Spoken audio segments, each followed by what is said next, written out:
4:47 a.m., Minneapolis, Minnesota. Temperature sits at 9 degrees below zero. Wind cuts through empty streets like a blade. Snow drifts against parked cars.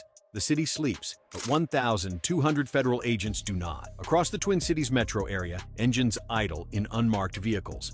Body armor cinched tight, radios crackling with coded transmissions. In 60 synchronized locations, teams wait for a single command. Operation North Star is about to launch. 147 targets, $93 million in stolen funds. A fraud network so vast it stretches from the neighborhoods of Cedar Riverside to the shores of Nairobi, Kenya. And at its center, a scheme that robbed hungry children to feed criminal greed. This wasn't petty theft. This was the largest pandemic fraud case in American history. If you want the full truth about how deep this goes, hit like so this story reaches more people. Let me show you how it happened. It starts with a phone call, March 2020. The world shuts down. Schools close across Minnesota. Millions of children lose access to free breakfast and lunch program. The Federal Child Nutrition Program, funded by the USDA, steps in with emergency dollars. Billions flow out of Washington to feed kids stuck at home. The money moves fast, oversight moves slow. And in Minneapolis, a small group of people see an opportunity worth hundreds of millions. Feeding Our Future. That's the name of the nonprofit at the heart of everything. On paper, it sponsors meal sites across Minnesota. Government money flows to Feeding Our Future. Feeding Our Future distributes it to smaller organizations that claim to serve food to children. Claim is the key word, because investigators would eventually discover that many of these meal sites served no meals at all. Some didn't even exist. Addresses led to empty storefronts, warehouses with locked doors, vacant lots covered in snow. Yet the invoices kept coming, thousands of them. Each one approved, each one paid. The numbers were staggering. Between 2020 and 2022, Feeding Our Future and its network of subrecipients received over $250 million in federal funds. Agents estimate that at least $154 million was fraudulently obtained. Money meant for children's meals bought luxury cars, oceanfront property in Kenya and Turkey, and funded lavish lifestyles that had nothing to do with feeding anyone. Now comment fraud below if you believe those responsible should face the maximum penalty. The FBI didn't stumble onto this case. The Minnesota Department of Education flagged it first. In early 2021, officials noticed something strange. Feeding Our Future's reimbursement claims had exploded. Before the pandemic, the organization sponsored a handful of meal sites. By summer 2021, it claimed to sponsor over 250. The growth made no sense. One site reported serving 5,000 meals a day in a building that could hold 40 people. Another claimed to distribute 3,200 meals daily from a residential apartment. A third submitted invoices for 8,000 meals served at a location that satellite imagery showed was a shuttered gas station. Minnesota education officials tried to pause payments. They denied new site application. They demanded documentation. I'm Feeding Our Future sued. Amy Bach, the organization's executive director, filed a federal lawsuit claiming discrimination. She argued that the state was targeting Somali American communities. A federal judge ordered Minnesota to resume payments while the case was reviewed. The money started flowing again, faster than before, but the FBI was already watching. If this shocks you, hit like right now so more people see what happened. By fall 2021, a joint task force had assembled. FBI IRS Criminal Investigation, USDA Office of Inspector General, the U.S. Postal Inspection Service. Agents from 4 federal agencies working out of a secure operations center in downtown Minneapolis. The investigation received a name, Operation North Star. The scope was unlike anything Minnesota law enforcement had encountered. Agents began pulling bank records, wire transfers, property deed, vehicle registrations. They traced money from federal accounts through Feeding Our Future into dozens of sub-recipient organizations. Then they watched it scatter. $840,000 wired to a real estate company in Nairobi, $370,000 sent to a car dealership for 3 Range Rovers, $1.4 million routed through a series of shell companies before landing in a personal checking account. The deeper agents dug, the more names surfaced. Abdi Nur Salah, Mohammed Jama Ismail, Abdi Majid Mohammed Noor, Qalmar Ahmed Hassan, Hayat Mohammed Aden. Name after name, account after account, each one connected to meal sites that existed only on paper. Agents mapped the network on a wall-sized chart, lines connecting individuals to shell companies to bank accounts to international wire transfers. The chart grew until it filled the entire room.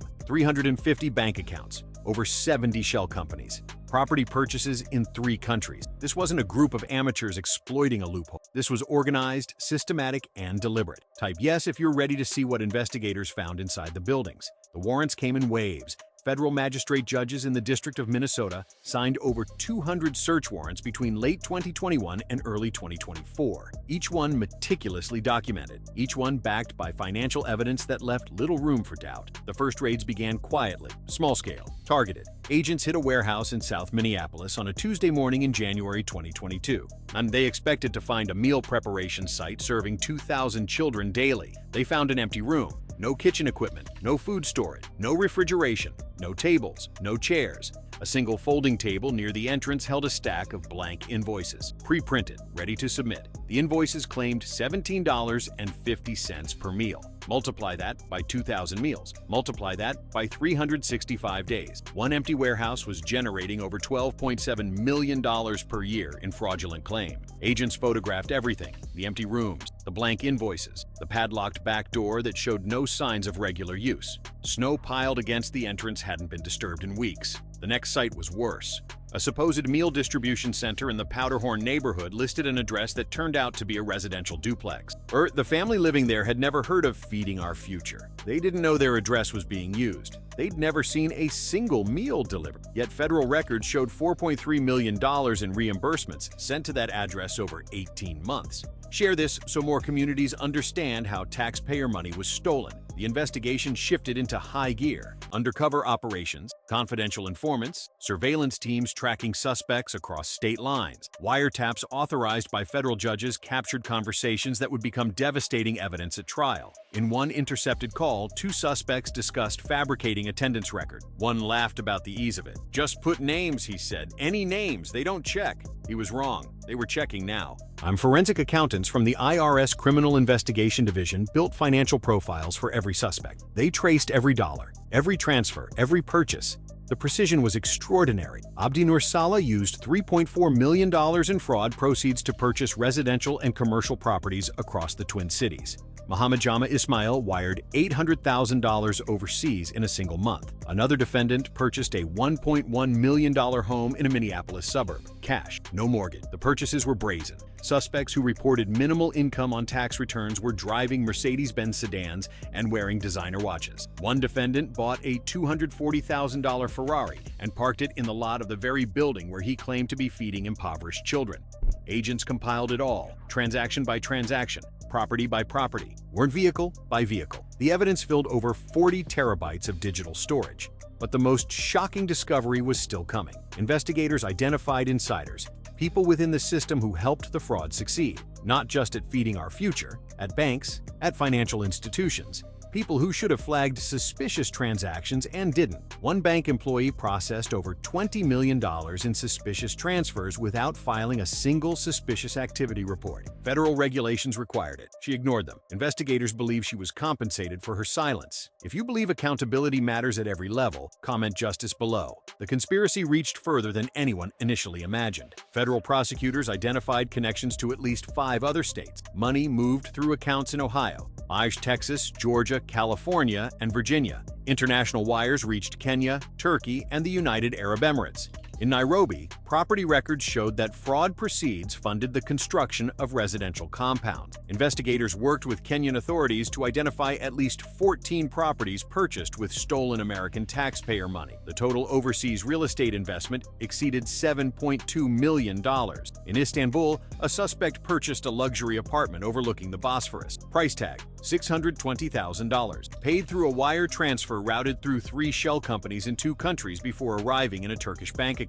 The money laundering was sophisticated, but it wasn't perfect. Every wire left a digital fingerprint. Every shell company had a registered agent. Every property deed carried a name, and federal agents were collecting every single one. By late 2023, Operation North Star was ready to strike. The order came at 4:30 a.m. on February 6, 2024. 60 locations, simultaneous entry, 12 arrest team, armored vehicles positioned at key intersections across Minneapolis, St. Paul, and surrounding suburbs. K-9 units stood ready. Helicopter support circled above the frozen city. The first door went down at 4:52 a.m. a residential home in the Whittier neighborhood. FBI agents in tactical gear moved through the entryway. A suspect was found in bed, hands cuffed before his feet touched the floor. Across town, DEA agents hit a commercial building on Lake Street. The battering ram struck twice. The reinforced steel door buckled. Agents flooded the space. Inside, they found $340,000 in cash bundled in vacuum-sealed bags, hidden inside a false wall behind a shelving unit. No food, no kitchen,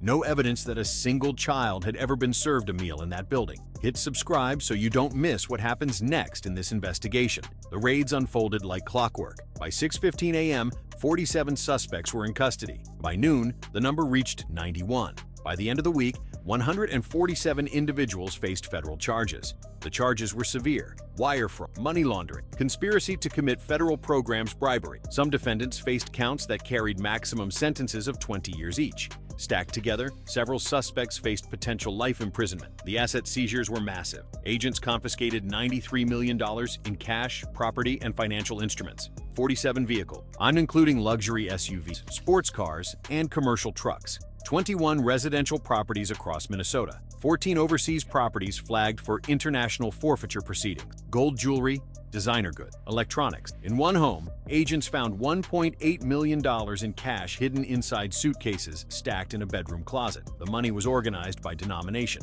bundled with rubber bands, ready to move. In another, agents discovered a hidden safe behind a bookshelf. Inside sat a counting machine, stacks of prepaid debit cards, and a laptop containing encrypted files. Digital forensics teams spent 11 hours cracking encryption. What they found was a complete financial ledger of the conspiracy: names, amounts, dates, distribution percentages, every player, every dollar, every lie. Undocumented by the criminals themselves. This wasn't carelessness. This was arrogance. They never believed they'd be caught. The trial phase began in the fall of 2024. Federal prosecutors in the District of Minnesota divided the 147 defendants into multiple trial groups. The first trial started in June 2024 and lasted 7 weeks. The jury deliberated for less than 2 days. Guilty on all counts. 7 defendants convicted in the first trial alone. Sentences ranged from 8 to 25 years in federal prison. The presiding judge called the scheme a breathtaking betrayal of public trust during a national emergency. Comment: betrayal. If you agree this was an attack on America's most vulnerable. Amy Bach, the executive director of Feeding Our Future, faced her own reckoning. Charged with federal conspiracy counts, wire fraud, and money laundering, she maintained her innocence. She claimed she was a whistleblower, not a conspirator. She said she fought to feed children when the state tried to stop her. Prosecutors painted a different picture. They presented evidence that Bach personally received over $760,000 in kickbacks from subrecipients, payments disguised as consulting fees, gifts from organizations she was supposed to oversee, a BMW, renovations to her home, vacations to Mexico and the Caribbean. She approved sites she never visited, signed off on claims she never verified. Her organization processed $250 million in 2 years with a staff of fewer than 15 people. The math didn't work, and Bach knew it. In court, prosecutors showed emails in which she pressured staff to approve reimbursements quickly. "Numbers don't slow this down," she wrote in one message. "Just process it. Process it." 2 words that cost American taxpayers $250 million. What made this case so devastating wasn't just the dollar amount, it was what the money was supposed to do. During the pandemic, child hunger in Minnesota spiked by 47%. Food banks ran out of supplies. Schools that normally provided 2 meals a day to low-income students were closed. The federal child nutrition program existed for one reason: to make sure no child went hungry during the worst crisis in a generation. Every dollar stolen was a meal taken from a child's mouth. Investigators estimated that the fraud diverted enough money to provide over 14 million meals. Instead, that food never arrived. Those children never ate. And the families who needed help the most received nothing, while criminals drove luxury cars and built mansions overseas. Share this video before this story gets buried. Every share makes a difference. The aftermath reshaped Minnesota's oversight landscape. The state legislature passed emergency reforms to the child nutrition reimbursement system. New verification protocols require in-person site inspections before any payments are approved. Third-party audits are now mandatory for organizations receiving more than $500,000 annually. The USDA implemented nationwide changes, enhanced fraud detection algorithm, real-time cross-referencing of enrollment data, mandatory reporting thresholds lowered from $25,000 to $5,000. But the damage was done. Trust in the nonprofit sector across Minnesota fractured. Legitimate organizations serving real meals to real children found their funding delayed, while new verification systems were implemented. Donations to food-related charities dropped by 18% in the 12 months following the scandal. Communities that relied on these programs suffered twice. First from the crime, then from the response to it. The ripple effect continues today. Federal investigators say Operation North Star is not finished. Additional indictments are expected. Cooperating witnesses from the first wave of arrests have provided information leading to new targets. The investigation has expanded to examine similar fraud patterns in other states. Prosecutors estimate that nationwide pandemic nutrition fraud may exceed $16 billion. Minnesota was the largest single case, but it was not the only one. This is a story about hunger, about trust, about a system built on the belief that when government sends money to feed children, someone on the other end will actually feed them. That belief was weaponized. 147 people looked at a program designed to protect the most vulnerable and saw nothing but profit. They saw empty buildings and filled them with fake invoices. They saw a pandemic and saw a payday. They saw hungry children and saw dollar signs. And for two,